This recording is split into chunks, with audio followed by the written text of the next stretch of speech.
सोनियाचा दिवस आजी अमृत पाहिला सोनियाचा दिवस आजी अमृत पाहिला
सोनियाचा दिवस आजी अमृते पाहिला, नाम आठविता रूपी प्रगट पै झाला. गोपाळ रे तुझे ध्यान लागो मना, अनुन विसंबे हरी जगत्रय जीवना. बाप तनु मनु जीवेच शरण विनटलो तुझे पायी. बाप रखुमा देवीवरा वाचुनी आणुनी काही. राम गोपाळे तुझे ध्यान लागो मना, अनुन विसंबे हरी जगत्रय जीवना. विठ्ठल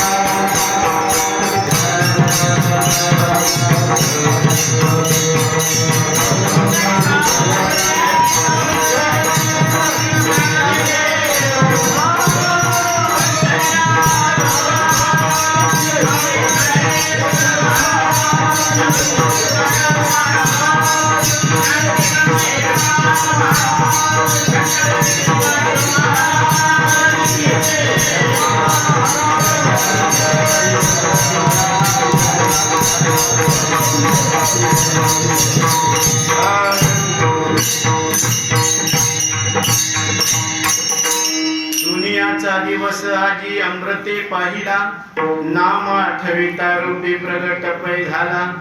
गोपाळ रे तुझे ध्यान लागो मना, अनुन विसंबे हरी जगत्रय जीवना. तनु मनु जीवे शरण विनटलो तुझे पायी. बाप रखुमा देवीवरा वाचुनी आणुनी काही. गोपाळ रे तुझे ध्यान लागो मना, अनुन विसंबे हरी जगत्रय जीवना. पांडुरंगा करू प्रथम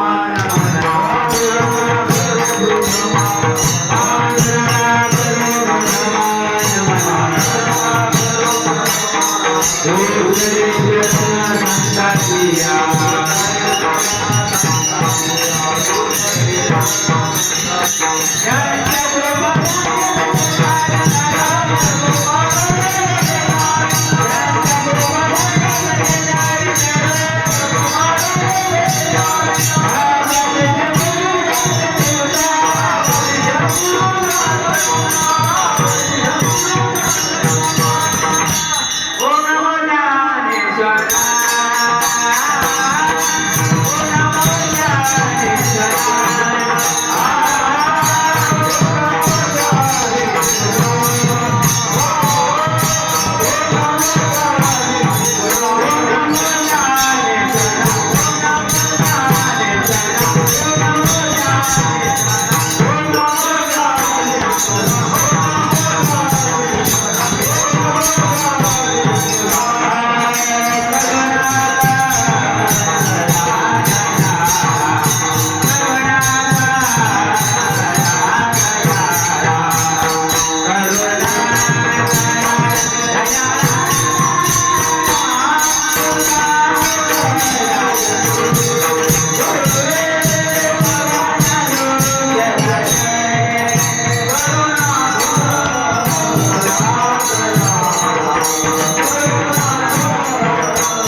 ईश्वरा करुणा करा दयाळा तुमचा अनुग्रह लाभलो पावन झालो चराचरी ओम नमो जी आद्या वेद प्रतिपाद्या जय जय स्वसंविद्या आत्मरूपा देवा तुची गणेशो सकलार्थमती प्रकाशो मणे निवृत्ती दासो अवधारी जोजी आता अभिनव भागविलासिनी जे चातुर्यार्थ कला कामिनी ते श्री शारदा विश्वमोहिनी नमस्कारिणी मिया आता हृदय हे आपुले चौफाळुनिया भले वरी वैसो पावले श्री गुरूंची मनोजवं मारुततुल्य वेगं जितेंद्रियं बुद्धिमतां वरिष्ठं वातात्मजं वानरयूथमुख्यं श्रीरामदूतं शरणं प्रपद्ये विठ्ठल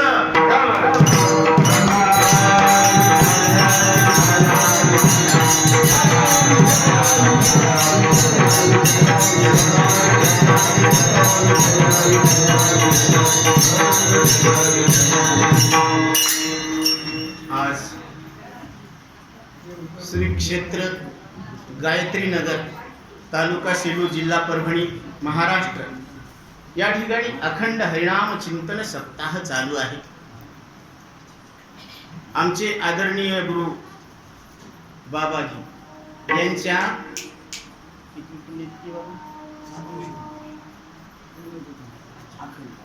अखंड हरिनाम सप्ताह आणि या बाबाजींनी या तिथीला या सप्ताहाच्या तिथीमध्ये आपला देह ठेवलेला आहे आणि बाबांचे फार मोठे समाजावर उपकार आहे. कारण संताच्या विभूती जगाच्या कल्याणा संताच्या विभूती देह कष्टविती बरोबर बाबांनी आयुष्यभर परमार्थामध्ये हे जीवन झोकून दिलेलं होतं.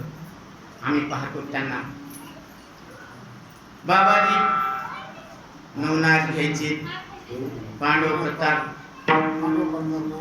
हा म्हणजे हे जे मासिक जे असतात ना ग्रंथ ते घरोघर घ्यायचे आणि परमार्थामध्ये आपलं जीवन व्यतीत करायचे. असं बाबांनी आयुष्यभर ही साधना केलेली आहे आणि या साधनेचं फळ म्हणजे आमचे आदरणीय गोविंद महाराज गिरी. आज यांनी हा एवढा मोठा परमार्थाचा विस्तार केलेला आहे. कारण त्यांनी छोटंसं रोप लावलं होतं बाबाजींनी, त्याचा विस्तार आज गोविंद महाराजांनी हा केलेला आहे आणि आता तो सोहळा आपण या डोळ्यांनी पाहतोय. इवलेसे रोप लाविले द्वारी त्याचा वेडू गेला गगनावरी मोगरा फुलला फुले वेचिताची बहरू अति कळी असे आला. अशा पद्धतीनं हा वृक्षामध्ये रूपांतरित झालेला आहे. एवढा मोठा परमार्थ एवढा मोठा समाज गोळा करणं महाराज जोक नाहीये. हे आईवडिलापासून आलेले संस्कार आहेत. म्हणून शुद्ध बीजा पोटी फळे रसाळ आणि आदरणीय बाबाजींनी यावत आयुष्य परमार्थामध्ये हे जीवन झोपलेलं आहे आणि तोच आपण त्यांचंच एक पूर्ण घ्यायला पाहिजे.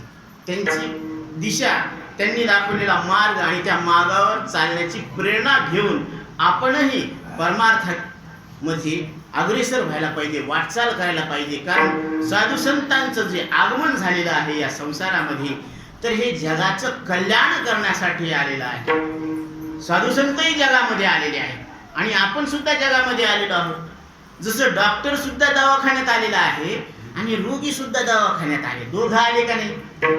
दोघं आले, पण दोघांच्या येण्यामागचा हेतू वेगळा आहे. शोधून आले संत हिताहित जगाचे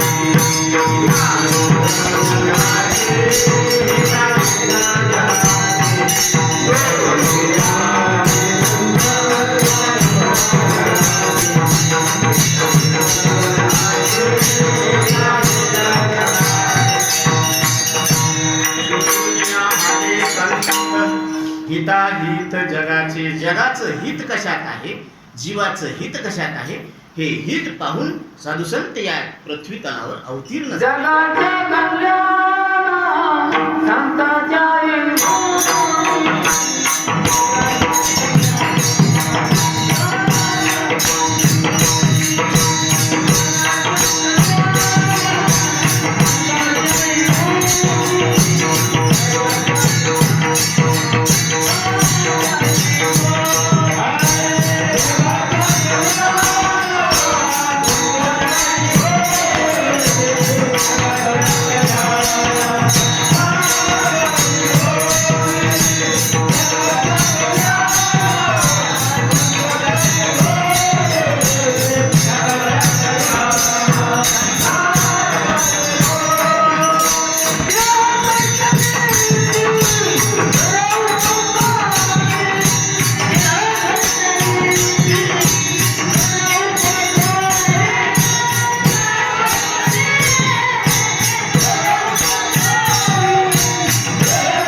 संत स्वतः शुद्ध आहे. मी न मरणारा परमात्मा आहे या बोधावर म्हणजे शुद्धीवर आहे. आणि तुम्हाला आम्हाला न विचारताच शुद्धीवर आणण्याचं काम करतात. आणि देवही या जगामध्ये अवतीर्ण होत असतो. तर देव स्वतः शुद्ध आहे, शुद्धीवर आहे, पण विचारल्याशिवाय ज्ञान सांगत नाही. आणि जीव शुद्ध आहे पण शुद्धीवर नाही.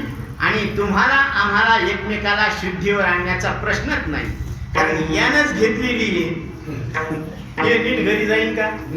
हा म्हणून याला कोणाला तरी न्यावं लागेल. म्हणून जीव शुद्ध आहे पण शुद्धीवर नाही.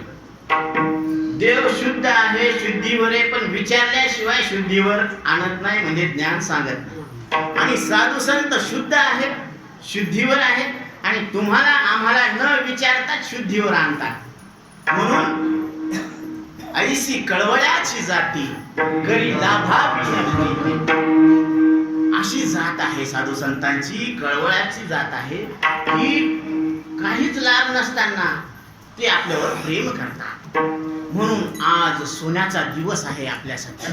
आज साधू संतांची आपल्याला भेट झालेली आहे, त्यांचा निरोप आपल्यापर्यंत पोहोचत आहे. म्हणून आज सोन्याचा म्हणजे भाग्याचा दिवस आहे. आणि आज योगायोगानं भारतरत्न डॉक्टर बाबासाहेब आंबेडकर यांची सुद्धा जयंती आहे. कारण आपले दैवत छत्रपती आहे. आणि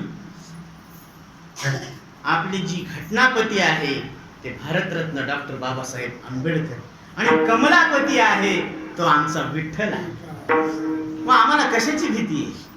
सगळे पती एका ठिकाणी आल्यावर आम्हाला कशाची भीती? छत्रपती बरं का, अजून घटनापती आणि कमलापती, म्हणून आम्हाला आता कशाची भीती राहिलेली नाही. विठ्ठल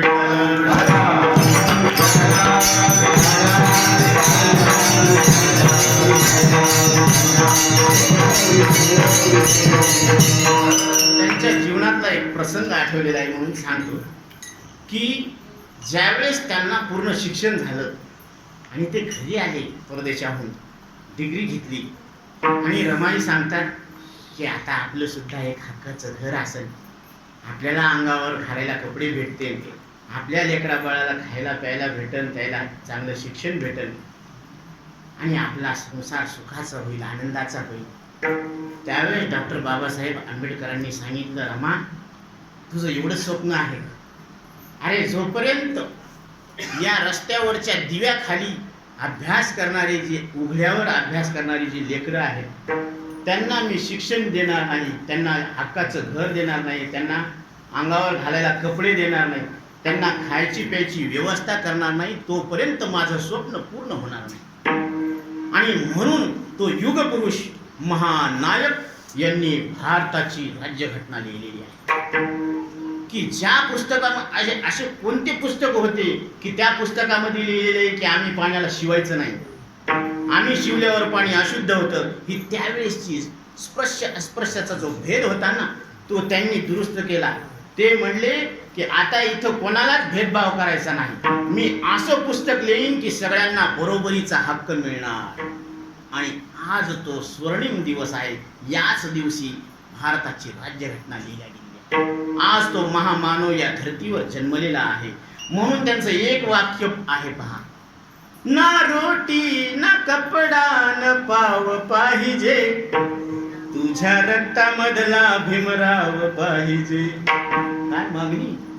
की तुमच्या रक्तातला आम्हाला डॉक्टर भीमराव आंबेडकर पाहिजे. हे आदर आहे समाजाचं, कारण स्वतःचं हित नाही पाहिलं आयुष्यभर, समाजाचं हित पाहिलेलं आहे. म्हणून आज तुम्हाला आम्हाला ही जी आदरयुक्त जीवन मिळालेले आहे, या साधू संतांची, युग पुरुषांची देणगी आहे, साधू संतांची देणगी आहे. कारण ही महाराष्ट्राची भूमी आहे आणि इथं साधू संत जन्माला आलेला आहे. साधू संतांना जात नसते बरं का. जात न पूछिए संत की, पूछ लीजिए ज्ञान, मोल करो तलवार का, पडी रहने दो म्यान. म्हणून तुम्ही तलवारीचं मोल करा, हे म्यान बाजूलाच राहू द्या. म्हणून तुम्ही मोल कशाचं करा? साधू संतांच्या ज्ञानाचं करा. म्हणून ते ज्ञान पैगा भरवे, तरी मनी अति आणावे, तरी संताया भजावे सर्वस्वेसी. म्हणून या युग पुरुषांचं सुद्धा आपण काय करायला पाहिजे? आदर घ्यायला पाहिजे जीवन जगत असताना.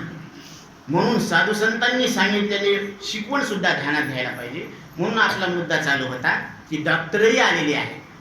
डॉक्टर कशासाठी आले? डॉक्टर रोग्याचा रोग दुरुस्त करण्यासाठी आलेले. ते डॉक्टर रोगी नसते. आणि रोगी जो आलेला असतो तो रोग दूर करून घ्यायला आलेला असतो. कशासाठी आलेला असतो? रोग दूर करून घ्यायला आलेला असतो. मग त्याला रोग कळालेला असतो का? नाही, त्याला रोग कळालेला नसतो. म्हणून त्यानं दुसऱ्या रोग्याला तपासत बसू नये. कारण त्याचा रोग दूर गेलेला नसतो बरं का. म्हणून त्यानं दुसऱ्याला तपासू नये. त्यानं स्वतःचा रोग दुरुस्त करून घ्यावा, एवढंच त्याने काय करावं? डॉक्टरचं ऐकावं. तसं जीवानं स्वतःचा उद्धार करण्याकरता साधू संताला शरण जायला पाहिजे. आणि आज आपण साधू संताला शरण आलेलो आहोत. म्हणून आपल्यासाठी काय आहे? हा सोन्याचा दिवस आहे, भाग्याचा दिवस आहे. सोनियाचा दिवस आजी अमृते पहाला, सोनियाचा दिवस आजी अमृते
सोनियाचा दिवस आजी अमृते पहाला, नाम आठविता रूपी प्रगट पै झाला. देवाचं नाव घेतल्याबरोबर देव प्रगट होत असतो. ही नामाची ताकद आहे. नाव सोपं आहे, नाव घेता येतं, नाव माहीत आहे आणि नामात साक्षात फल आहे. बरं, नाम घेता न लगे मोल. नाव घ्यायला पैसे लागत नाही. नाम मंत्र नाही खोल. पण नाव काही खोल बी नाही जास्त. दोची अक्षराचे काम, दोनच अक्षराचं काम आहे. उच्चारावे राम राम. आता मी इथे आलो होतो मंदिरात, अखंड नामाचा जप चालू आहे. श्रीराम राम, जय जय राम. विनेकरी ही गोविंद महाराज यांनी दाखवलेली परंपरा. अखंड नाम चालू आहे. आणि जिथं अखंड नामस्मरण चालू असतं तिथं देवाला यायला काही रामकृष्ण हरी विठ्ठल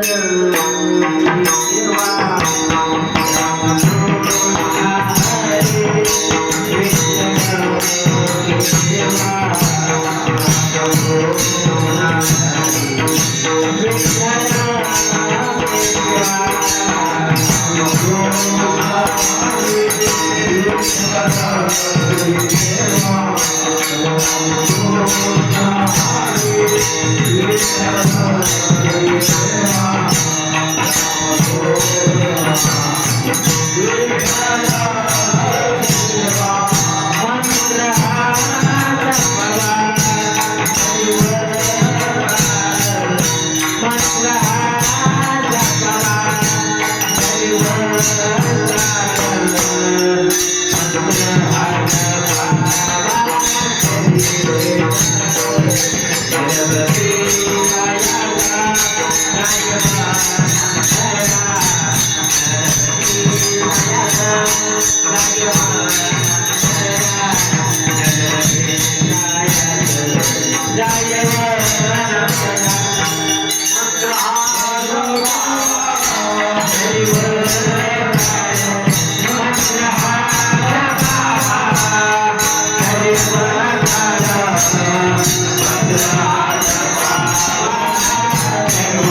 गुरुची अक्षराचे काम उच्चारावे राम राम. खरंच एकदा जोरात टाळ्या वाजवा. आणि एकदा स्वतःसाठी जोरात टाळ्या वाजवा. लोकांसाठी लय वाजवल्या पण आपल्यासाठी कोण वाजव, म्हणून सगळ्यांनी प्रेमानं आपल्यासाठी एकदा टाळी वाजवा.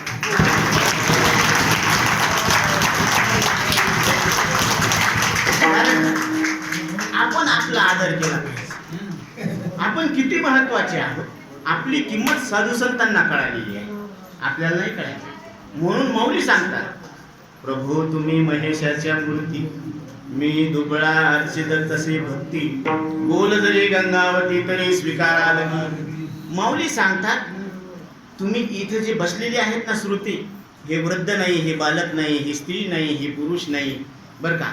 तर हे कोण आहेत? हे साक्षात महादेव आहे. हे जातीचे नाही, धर्माचे नाही, कुळाचे नाही, आश्रमाचे नाही, वर्णाचे नाही, हे नामाचे नाही, हे कोण आहेत? साक्षात महादेव आहे. म्हणून हर हर महादेव. म्हणून सगळे जणांनी काय करायला पाहिजे?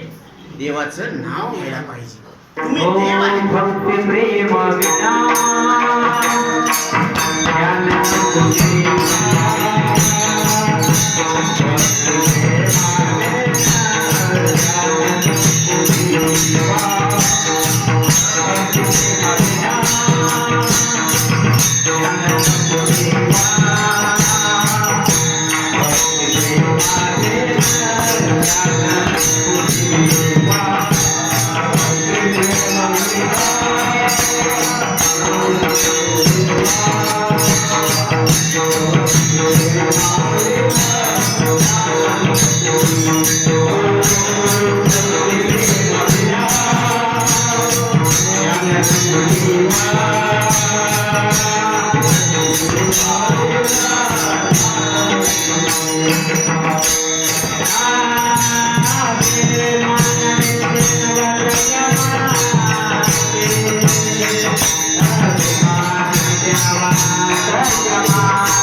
प्रत्येक जीव हा स्वरूपाने कोण आहे? देव आहे. ही साधू संतांना माऊलीला कळालेली किंमत आहे आपली. आपल्याला आपली किंमत कळत नसते, म्हणून आपण सद्गुरूला शरण जावं लागत आहे. आणि सद्गुरूला जर शरण गेल्यानंतर प्रश्न करा, समाजाला जर विचारतो आपण जन्म मरण केमटळे से मारे किंवा जन्म मरण केमटळे से भाई, ते म्हणते ना आम्हाला माहित नाही, तू साधूनो समागम करिये जय. तुम्ही साधू संताला शरण जा बाबा. आले सद्गुरूकडे, जन्म मरण केमटळे से महारे, હું કોણ છું વિચાર કરે તે વારે. त्यावेळेस सद्गुरू सांगतात तू कोण आहे याचा काय करतो विचार कर. आहे मी हा कोण करावा विचार, म्हणे ज्ञानेश्वर निवृत्तीचा. ज्ञानोबराय सांगतात तुम्ही कोण आहे याचा विचार करा. आणि साधू संत आपल्याला सांगतात मी तो वासुदेव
की तुम्ही वासुदेव स्वरूप परमात्मा आहात.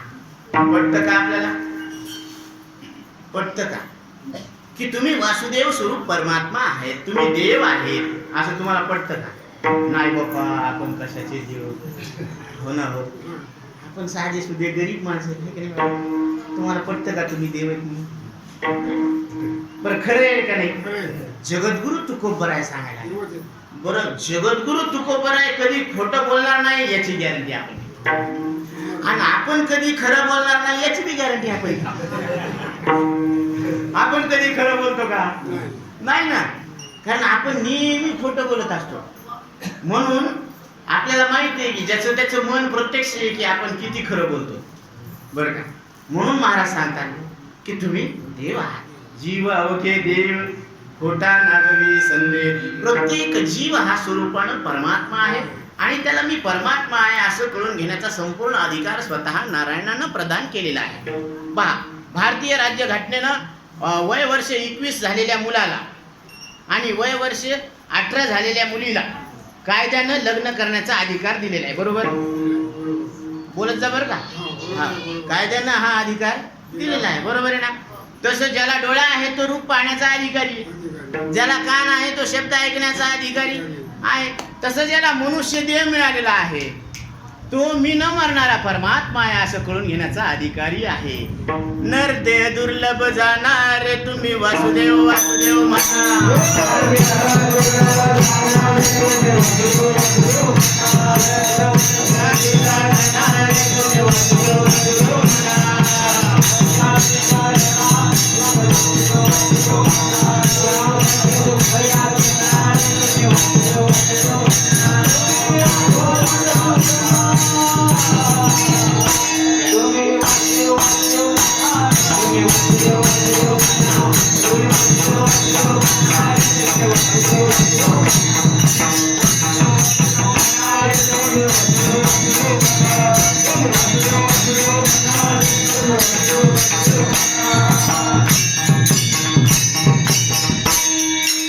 वासुदेव वासुदेव म्हणा, कारण नरदेव दुर्लभ आहे. कारण पावला हा देह कागटाळी न्याय न घडो उपाय घडो आले. बर का? इतका सुंदर आपल्याला नरदेह. मानव तन अनमोल रे, इस मिट्टी में ना तोल रे. अब तो मिला है फिर से मिलेगा, कभी नहीं कभी नहीं कभी नहीं रे, कभी नहीं कभी नहीं कभी नहीं रे. मानव तन अनमोल रे, इस मिट्टी में ना तोल रे. अब तो मिला है फिर से मिलेगा, कभी नहीं कभी नहीं कभी नहीं, कभी नहीं कभी नहीं कभी नहीं. या बाई, टाळ्या वाजवा. आमचे आदरणीय मगर महाराज. मूर्ती लहान आहे पण कीर्ती महान. जन्म नाही रे आले,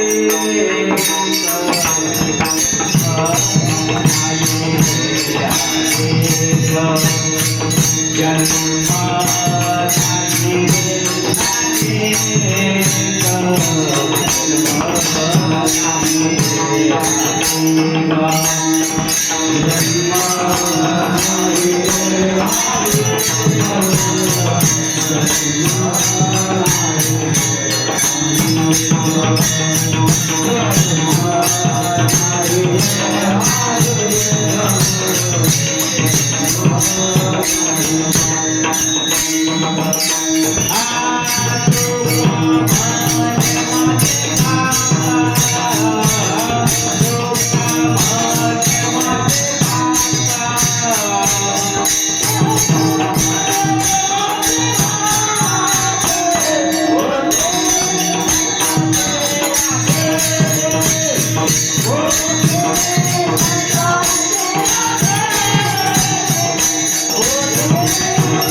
एकदाच होत असते जीवनामध्ये बरं का. म्हणून बालपण एकदाच, तारुण्य एकदाच, तारुण्यात लग्न एकदाच, म्हातारपण आणि चौघाच्या खांद्यावर त्या बात बरं का. डबल डबल इथं रिवर्स होतच नाही काही. ते म्हणे दुसून दुसून, तसं नसते इथं दुसून. ते म्हणे डाव मोडला, हा ते म्हणे दुसून डाव करू, ते जमते. पण इथं बालपण दुसून येणार नाही, तारुण्य दुसून येणारच नाही. बालपण मेलं. आता बालपण मेलं, पण बालपणाबरोबर आपण मेलो का बाबा? खरं सांग. मग बालपणाचं मरण आपण जाणलं, मरून का न मरून? न मरून जाणलं बघा. आणि तारुण्य मेलं. आता तारुण्य कसं ओळखायचं मेलं? पांढरे केस आले की समजायचं तारुण्य गेलं, म्हातारपण आलं. आता तारुण्य मेलं, मग त्याचं मरण आपण जाणलं, मरून का न मरून? न मरून जाणलं. म्हणजे मरण हा देहाचा स्वभाव आणि न मरण हा आपला स्वभाव. कारण मरणाऱ्या देहाला जे जाणायला ना, ते न मरूनच जाणायला लागला. हा शास्त्राचा सिद्धांत आहे बरं का. आणि आपण ज्या अर्थी मरणाऱ्या देहाला जाणायला लागलो, त्या अर्थी आपण न मरून जाणायला लागलो. म्हणजे न मरणं हा आपला स्वभाव आहे, हे आपलं स्वरूप आहे. म्हणून जगद्गुरु तुकोबाराय सांगतात, अमर हा अमर हा,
एकदा नाही दोनदा सांगितलं. आणि देवबाप्पाने कितीदा सांगितलं, ही तुमची धर्मपत्नी आणि हे तुमचे धर्मपती.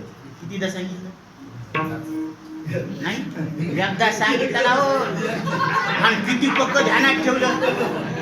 आता कोणाकोणाला अनुभव असेल की त्यांचा वियोग झाला असेल बरं का, त्यांनी दुःख, पण त्यांना इतकं दुःख येतं होते, ते गाणे गातात, याद आ रही है तेरी याद आ रही. येते का नाही? येते ना हो. असं कसं म्हणता तुम्ही? म्हणून बरं का, ते वियोग झालेला आहे. हा, तर किती पक्क ध्यानात ठेवलं बरं. ती वस्तू नसताना सुद्धा आठवण यायला लागली. आणि जगद्गुरु तुकोबारायांनी 750 वर्षापूर्वी सांगितलं की तुम्ही अमरच स्वरूप परमात्मा आहे. आणि किती वेळा ध्यानात घेतलं? जरासं खाजवा की काय लोक हो. की 750 वर्षापूर्वी जगद्गुरु तुकोबारायांनी सांगितलं अमर आहात, अमर आहात, तुम्ही अमर आहेत. खरं खरे. बरं आम्ही म्हणतो म्हणून मानू नका बरं का. खरे की पहा खोटे, तुम्ही घासून पहा ना, परीक्षण निरीक्षण करून पहा की हे खरं आहे का खोटं आहे. आता आईनं आपलं नाव ठेवलं 12व्या दिवशी. काय नाव ठेवलं? जगताप. कोणाला सुख दिलं नाही, सगळ्या जगाला ताप द्यायला लागलं बरं का. नाव काय ठेवलं? शांताबाई. आणि जरास 5 मिनिटं शांत बसत नाही. चक्रा नकरा चक्रा काय शांताबाई कधी शांत बसत नाही. हो ना, हो आहे का नाही. डोळ झापे, कधी कीर्तनात झोपत नाही, पण त्याचं काय नाव? डोळ झापे. हो ना. वाघ मारे, नाकावरची माशी उडत नाही म्हणजे वाघ मारे. काय नाव येतं, नावामध्ये काहीतरी तथ्य असायला पाहिजे का नाही बरोबर. म्हणून कबीरदास सांगतात अमरचंद तो मर गए, भीक मांगे धनपाल. धनपाल आणि कुठे निघाले? द्यायला लागते नाव. ते म्हणजे तुम्ही नाही, मी बी त्यात तयारीत आहे. म्हणजे जैसे को तैसा मिलान कैसा मजा आया. उघड्यापाशी नागव गेलं आणि साररात हिवानं गेलं. अरे वा. बरं का. म्हणून महाराज सांगतात की अशा पद्धतीनं ही गोष्ट ध्यानात घ्यायला पाहिजे की नावात काहीच नाही. रामकृष्ण नामे ही दोन्ही साजी, हृदय मंदिरी स्मराकारी. म्हणून हे राम आणि कृष्ण हे नाव काय आहे? साजरे आहे, साजलेलं आहे बरं का. विठ्ठल विठ्ठल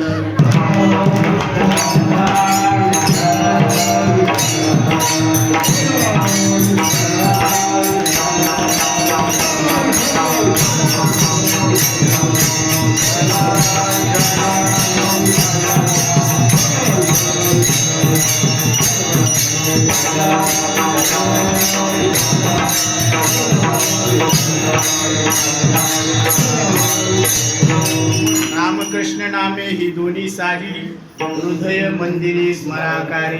म्हणून प्रत्येकानं काय करायला पाहिजे? देवाचं नाव घ्यायला पाहिजे. कारण देवाचं नाव सोपं आहे, घेता येतं, त्याच्यामध्ये साक्षात फल आहे. कारण वैष्णवांचा माल खरा, तुरतुरा वस्तुशी मुखी नाम, मुखी नाम ते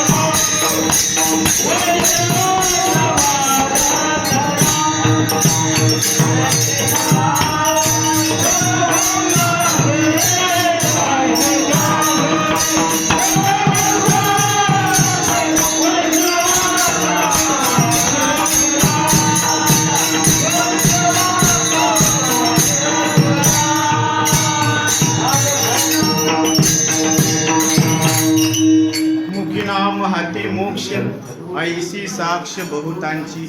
मुखामध्ये नाम घेणं आणि इकडं मोक्ष, हे ऐशी साक्ष बहुतांची. म्हणून प्रत्येकाच्या हातामध्ये आता ती संधी आलेली आहे. म्हणून ती संधी दौडू नका, त्या संधीचा पुरेपूर लाभ घ्या. कारण आता जर आपण घाई केली तर हातचे निदान जाय, मग तू करशील काय. मग एकदा का हातचं आयुष्य निघून गेलं तर मग पुढं काही करता येणार नाही बरं का. नाहीतर मग प्रश्न विचारते, म्हणावं लागेल क्या किया क्या किया क्या किया रे, क्या किया क्या किया क्या किया रे, तूने मुझे जमा दिया, मुझे जमा दिया रे, तूने मुझे जमा दिया, मुझे जमा दिया, क्या किया क्या किया क्या किया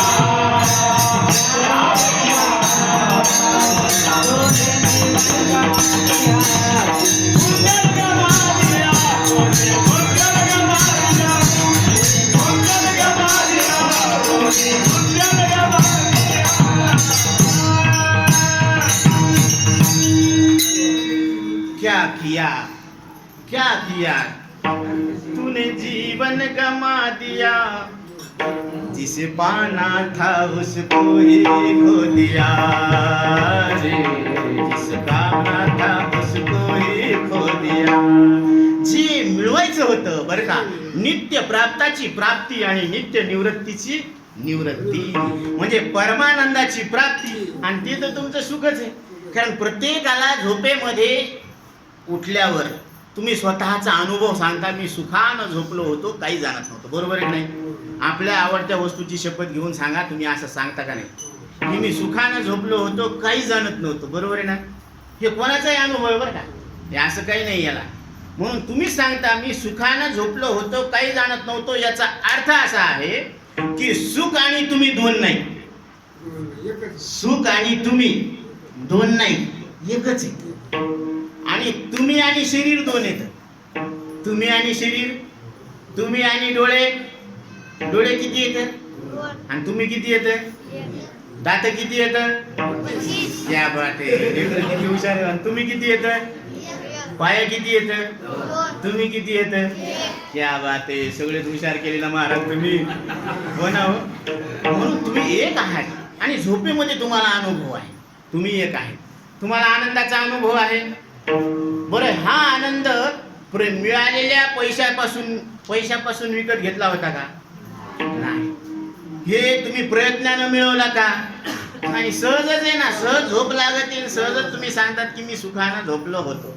म्हणून सुख आणि तुम्ही दोन नाही बरं का. मग आता सुख आणि तुम्ही दोन नाही, याचा अर्थच असा आहे की जे सत्य आहे ना ते सुखरूप आहे, ते सुंदर आहे. सत्यम शिवम सुंदरम, जे सत्य आहे ते सुंदर आहे, जे सुंदर आहे ते शिवस्वरूप आहे. म्हणून सच्चित आणि आनंद हे तुमचं वास्तविक स्वरूप आहे. असं तुम्ही तुमच्या जीवनामध्ये एकदा तरी लक्षात घ्यायला पाहिजे. हा स्वतःचा अनुभव आहे आणि हा अनुभव संतांच्या सद्गुरूच्या संगतीत कळत असतो. म्हणून आपण आधी तर आईवडिलांची सेवा करायला पाहिजे, कारण हा मनुष्य देह अनमोल आहे, पवित्र आहे. आणि हा पवित्र देह आपल्याला ज्या आईवडिलांमुळे मिळाला, ज्यांनी या देहाचा सांभाळ केलेला आहे, त्यांचे किती उपकार आहेत बरं आपल्यावर, अनंत उपकार आहे. मात्र देवो भव, पितृ देवो भव, आचार्य देवो भव, म्हणून त्यांचे आपल्यावर अनंत उपकार आहेत. आणि त्यांचे उपकार असल्यामुळं आपण त्यांची सेवा करणं गरजेचं आहे. कारण बालपणामध्ये त्यांनी या देहाचं पालन पोषण केलं का नाही? केलं ना त्यांनी, सांभाळ. बरं, आपल्याला बसता येत होतं का बरं? पाय टेकत नव्हती, बसता येत नव्हतं, त्यांनी असं थापटो थुपटो बसलं का नाही? हे मुंडकं, ही मान अशी बसली ना, ही कशामुळे बसली माहिती का? आई त्याला थापटायची, असं थापते, ती अशी एक सुट्टी असायची आणि त्यानं ते टाळू माखायची. मग ती असं माखत माखत ती म्हणते असं असं घेऊन ये म्हणे लेकराला, असंच घ्यावं का? असं घेतलं ना मग त्याची मान अशी डग डग डग डग डग होती का नाही माऊली? सगळ्यांचा अनुभव आहे बरं का, असं होते. पण त्या आईनं बिचारीनं सांभाळलं. म्हणून त्या आईला आपण एक वचन द्यायला पाहिजे बरं का. साधू संतांच्या दरबारात आलेलो आहोत आपण. तू कितनी अच्छी है, तू कितनी भोली है, प्यारी प्यारी है ओ माँ, ओ माँ, तू कितनी अच्छी है, तू कितनी भोली है, प्यारी प्यारी है ओ माँ, ओ माँ. म्हणून हे माते, तू किती सुंदर आहे, तू किती प्रेमळ आहे, तू किती प्रेमळ आहेस. कारण तू माझ्यासाठी, माझं ज्यावेळेस दुखत होतं त्यावेळेस तू रात्र रात्र जागून काढलेली आहे. ते म्हणतात ना, दिवसात रात्रीचे दिवस केले आणि हाडाचे काळ केलं. खरं आहे बरं, आई वडिलांचे अनंत उपकार आहे. आज ती स्वतःची भूक दाबते आणि लेकराला आधी खाऊ घालते, घासातला घास खाऊ घालते. हे आईचे उपकार आहेत. आणि त्या आईला आपल्या डोळ्यासमोर आणून तिला एक वचन द्या. आई, मी तुला वचन देतो की माझ्या जीवनामध्ये मी असं काम कधीच करणार नाही ज्याच्यामुळे तुला खाली पाहावं लागणार. हे वचन आई असेल तर तिला द्या, नसेल तर आपल्या मनाला करा आईला साक्षी भाव ठेवून. आई मी असं जीवनामध्ये कोणतंच काम करणार नाही ज्याच्यामुळे तुझी मान खाली बघावं लागेल तुला. कारण अरे ज्या ईश्वरानं आपल्याला हा मानव देह दिलेला आहे ना, त्याला सुद्धा असं वाटत असतं की माझ्या लेकरानं असं ताठ मानेनं जीवन जगावं, सुखासाठी कोणासमोर हात पसरू नये असं त्याला वाटतं. त्याची इच्छा आहे, माऊलीची इच्छा आहे. ये मराठीच्या नगरी ब्रह्मविद्येचा सुकाळू करी, घेणे देणे सुखचिवरी होऊ दे या जगा. माझ्या प्रत्येक मराठी बोलणाऱ्या भाषिकाला, मराठी जाणणाऱ्या भाषिकाला त्याच्याच भाषेमध्ये मला मरण नाही असं लक्षात यावं, अशी माऊलीची इच्छा आहे. आणि प्रत्येकानं काय द्यावं तर सुख द्यावं आणि काय घ्यावं तर सुखच द्यावं, ही माऊलीची भूमिका आहे. ती भूमिका लक्षात घ्या.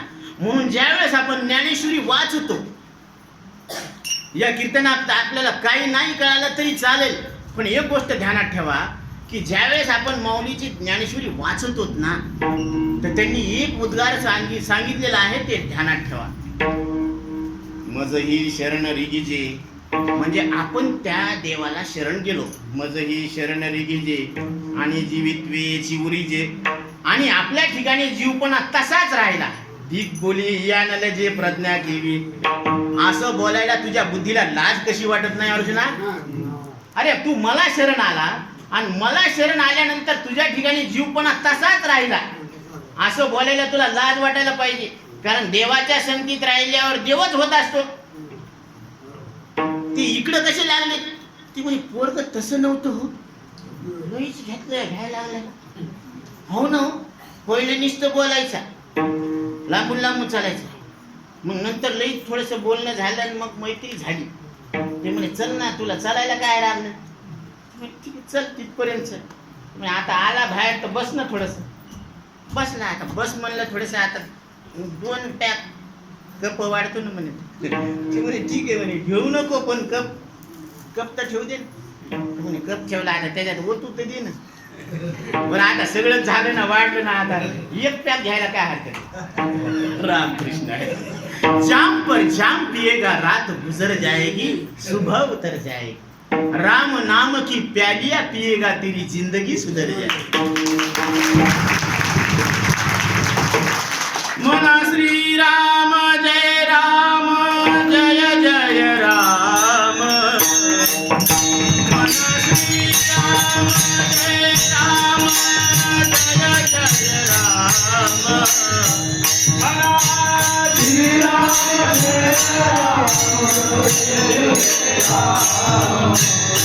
मना श्री राम जय राम, जय जय राम.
या रे नाचू प्रेमानंदे, या सगळे या.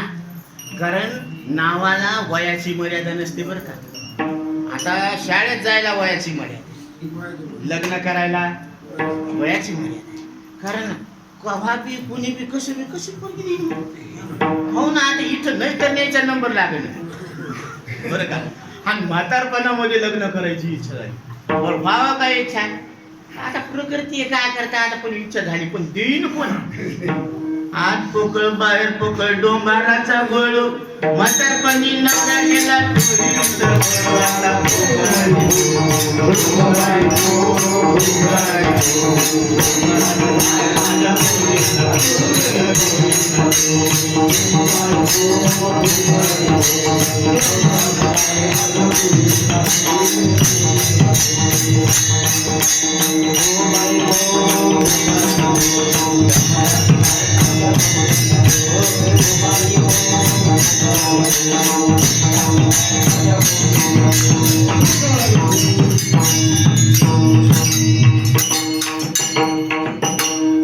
म्हातारपणामध्ये इच्छा झाली. आता कुणी देणार. वय मर्यादा आहे म्हणून आता शिक्षण घ्यायला बी वय मर्यादा आहे. कारण आता तुम्हाला शाळेत घेते का. आता घरी जा बाबा नातवायला सांभाळा बरं का. इथं शाळेत येऊ नका. पण नाम घ्यायला काही मर्यादा आहे का. व्रत खायला सुद्धा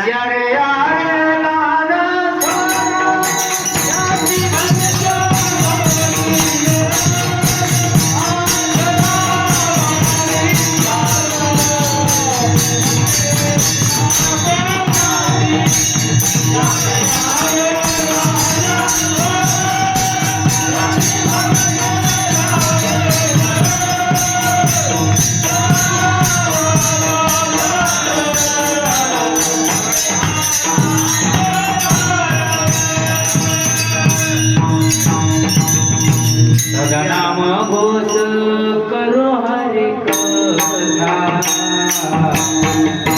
नाम घोष करो हरि कथा.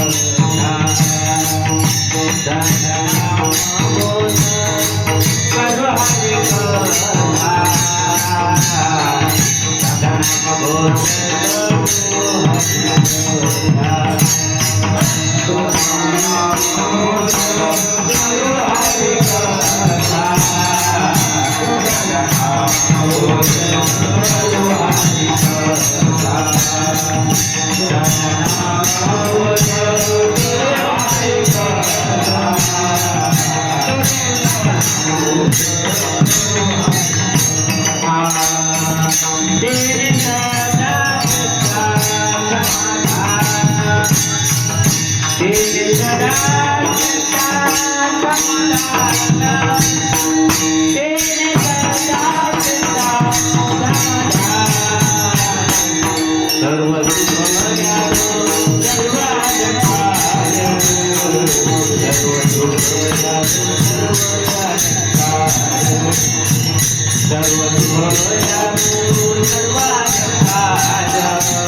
एकदा नाव घेतल्यानं काय होतं. एकदा नाव घेतल्यानं जन्म मृत्यूच्या दुःखातून तो जीव पार पडतो. म्हणजे एकदा जर नाव घेतलं बरं का तर अनंत राशी पापाच्या जळून जातात. बरं घेताना विठोबाचे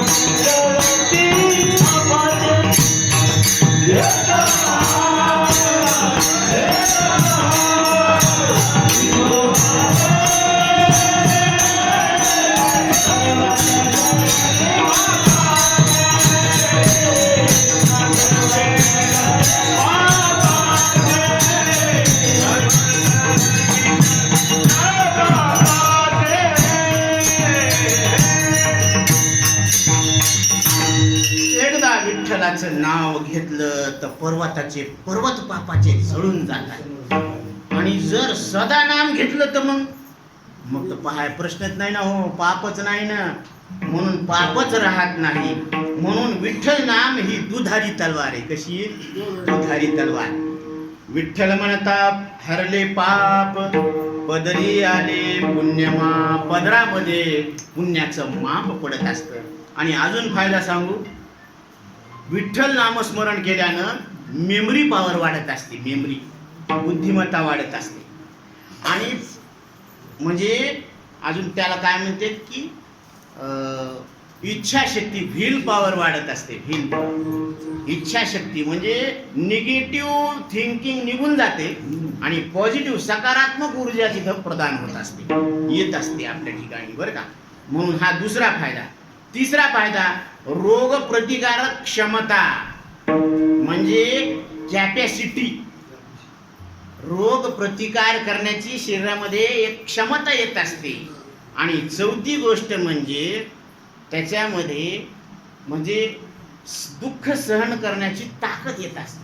दुःख सहन करण्याची ताकद. आता एखाद्याला काय होत असतं माहिती का, कधी पैसे पाहिलेले नसते पण लाखाची लॉटरी लागली ना तर त्याचं ते नाही का सुटकेची बॅग पाहून असं हसते तसंच हर्षवायू होतं म्हणते ते बरं यायला. ते जास्त सुख बी त्याला सहन होत नाही. आणि एकदमच दुःख म्हणलं ना, लय जीवा भावाचं प्रेम असतंय ना ते, की महाराज दोघं एकमेकाला सोडून जेवतच नव्हते हो ना हो. कवा बी संगत राहायचे, कवा बी संगत, जेवायला संगत, लग्नात संगत, कीर्तनात संगत, एवढं प्रेम होतं त्याचं. पण ती ताटात तूट झाली ना तेव्हापासून ते असं झालं. 2-4 दिवस पागल सारखं केलं आणि त्यानं बी काय केलं, त्यामुळे तेरे बिना भी क्या जाए ओ साथी रे. पण एवढंच नव्हतं ना, त्याच्या पुढे सुद्धा जीवन आहे ना. ज्ञानोबा आहे, तुकोबा आहे सांगतात की तुम्ही गाथ्याचा जर त्यांनी अभ्यास केला असता तर आज मोक्ष प्राप्त झाला असता ना. हे विषयाच्या नादी लागून काय झाले, विषय ओढी फुलले जीवा.